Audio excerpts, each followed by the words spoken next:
Hey guys, I'm Kyle from Second Look, and today we're going to be talking about Coraline. So, movie opens up to creepy children singing, whilst a creepier lady is stitching together a doll that looks like the main character, Coraline. She stitches it up, whatever. Then she goes over to a door, throws it into the abyss. Just, and then that's it. Like, just creepy children throw it into the abyss. Cut to Coraline moving into her new house from, I believe it was Michigan. So she moves in. Her parents are obsessed with their gardening catalog that they're writing and editing and stuff. Do not have time for their child whatsoever. It's like, no, I'm gonna garden catalog. So Coraline gets bored. It's like, you know what? I'm gonna explore the house. I'm gonna wander around. I'm gonna explore. I'm gonna check this stuff out. So she finds a door, basically a crawl space door. It's locked and it's behind wallpaper. Cuts it open, unlocks it. Nothing behind it but a brick wall. Until nighttime. But I'll get to that in a second. So, before she crawls in, before she goes to bed, they're sitting at dinner table. They're talking about how it's her dad's job to cook, mom's job to clean, basically. They divided it that way. Dad can't cook whatsoever. Her dad, no, can't cook whatsoever. So at night she goes to bed, wakes up to mice. But like, what do you normally do when you see mice? You normally kill it, right? Nope. Her brilliant idea was to follow said mice back to the little door, which now that it's nighttime is no longer a brick wall. It's now a passageway to another door. So curiosity takes over. She goes through, follows the door, or follows the tunnel, and she ends up in the living room that she just left. She's confused until she smells food. Which, why would she smell food if her dad can't cook it? I'm talking like good food, like top of the charts, Thanksgiving feast, Christmas dinner food. She smells food, and she's like, why am I smelling food here? Wanders into the kitchen. Her mother is standing over the stove cooking, except for it's not her mother, it's her other mother. Confusing. She's confused, she's frightened. She's like, what are you're not my mother, you have buttons for eyes. When we take a look at this creepy picture, it's like, hi. So other mother's like, hey, dinner's done, go get your other father. He's upstairs in his study. So Coraline goes upstairs and he's playing piano, or more as the piano's playing him. And so they go downstairs, they eat dinner. They both are basically complete opposites of Coraline's regular parents or whatever. It's really creepy.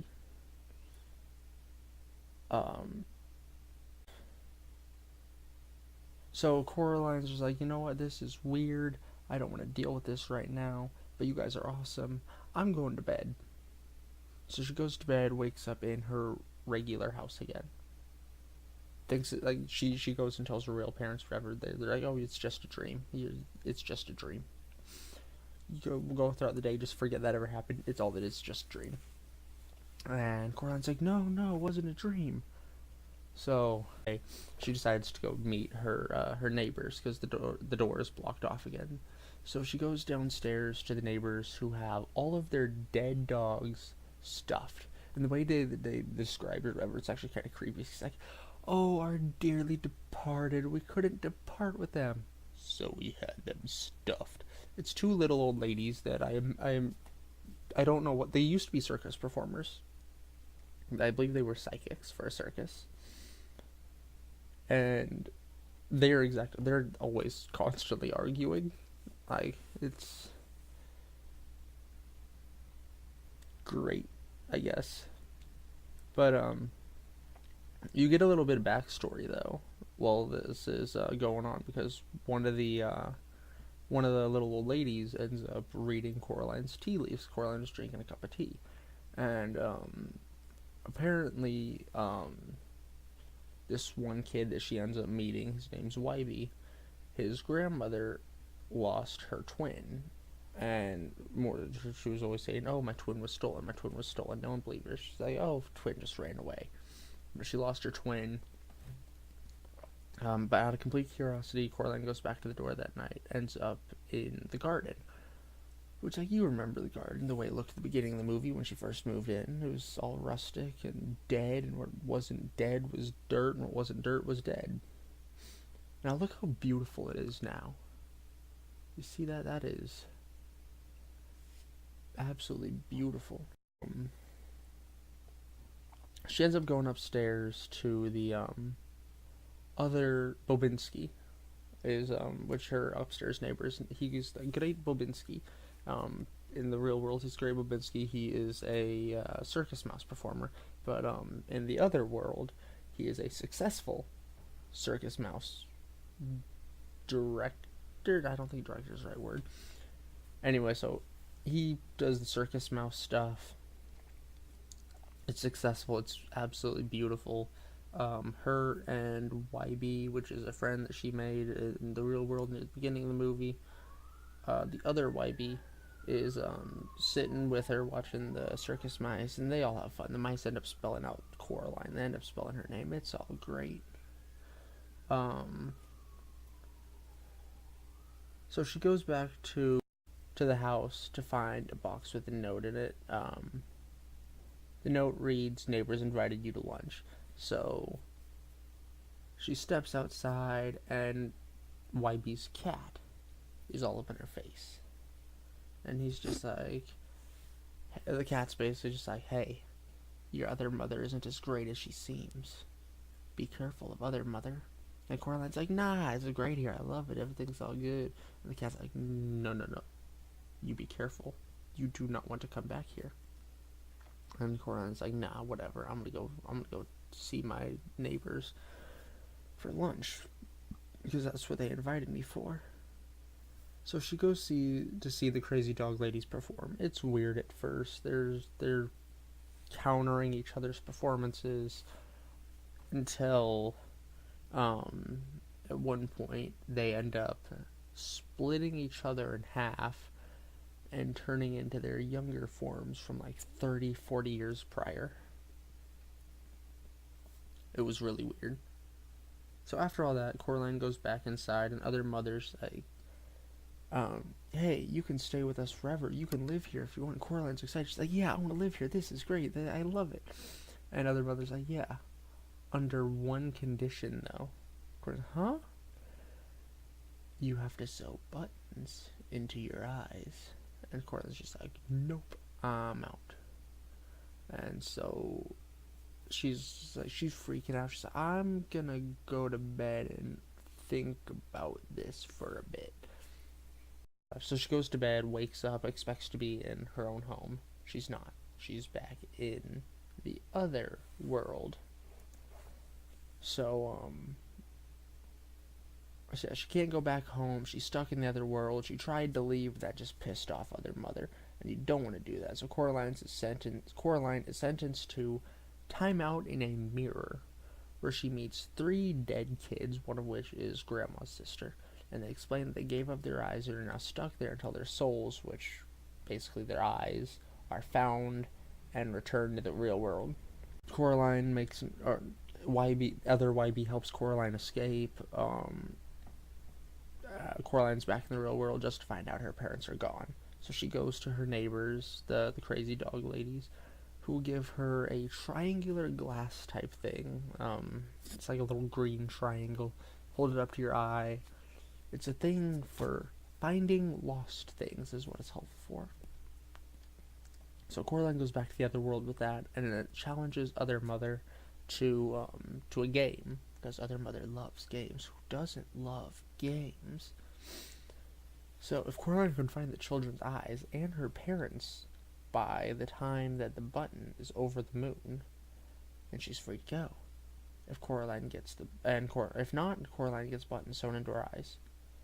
So she goes around, she finds the first 3 kids. The first one was, the first kid's eyes were in the garden. It was the gear shift to the dad's praying mantis tractor thing. Other dad's like, no, I don't want to be a part of this. Take it. And ends up dying and trying to give it to Coraline, trying to help her out. The second kids was, who was in the theater with the two crazy dog ladies. It was one of the ladies' ring. It was a pearl ring. It was the pearl in the ring. The third kids was, one of the circus mice's little bouncy ball. It was pretty cool. The mice turned out to be actually be rats stuffed with sand. It's kind of weird and creepy. But by the time Coraline found all the eyes, Moon was covered, so she goes back inside and it's like, I already know where my parents are, trying to save herself. And Coraline's like, I know where my parents are. They're looks over the snow globe, sees her parents in the snow globe. They're behind the door, because Other Mother had shut the door, locked it, and then swallowed the key. So she's like, my parents, they're behind the door, trying to get Other Mother to cough up the key, unlock the door so she can make an escape. But while Other Mother's distracted, unlocking the door, Coraline goes over, grabs the snow globe, put it in her bag. Other Mother's like, you've lost. So Other Mother opens the door, sees that there's nothing there. All of a sudden, the Other Mother's just like, you lose. Ground turns to webs. Like, everything falls through. Coraline throws the cat at Other Mother's face, scratches her eyes out. She's blind. She fell into the webs. Is now chasing Coraline around that. That was Coraline basically makes an escape. Other Mother's like right behind her as she's escaping, shuts the door on Other Mother, and she's back home. Her parents are safe. They're all there. Everything's good. Everything's great. Everything's grand. Coraline goes to or basically everything. The day ends. She's in bed, or not in bed, but she goes to get rid of the key because she's like, no one needs to go through this anymore. I'm trashing this key. And so what she did was she brought the key out to a well, in which she almost fell down at the beginning of the movie. And so she's bringing that out, and all of a sudden the hand, one of the Other Mother's hands, crawls out from behind the door, goes after the key, chases Coraline down, attacks her, goes after the key. Wybie comes out, saves her, almost falls down the well himself, smashes the hand, and they both drop the key down the well, gone forever. So that's good, I guess. And so the movie then ends with basically a garden party, I guess you can say. They were finally convinced, like regular mother, regular father, just like, hey, you know what? This whole thing, everything went through. We got a bunch of money. Let's do the garden for you. And so they're out gardening, and the movie ends in a garden. So after the garden party and stuff, the movie ends. One of the things honestly, that's one of my favorite movies. It's really creepy. They did find out halfway through the movie that the doll that's meant to look like Coraline ends up looking like whichever victim Other Mother is going for. And Other Mother creates this world to try to lure victims in. The world would be basically their dream. And she had chosen Coraline,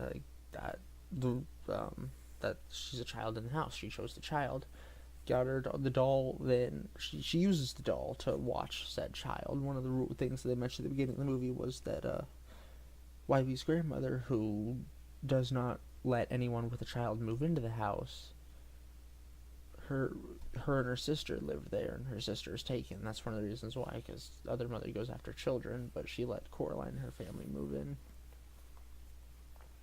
It was a good movie. It's something I would watch again. Probably not, there are some movies that I would gladly watch 2 days in a row.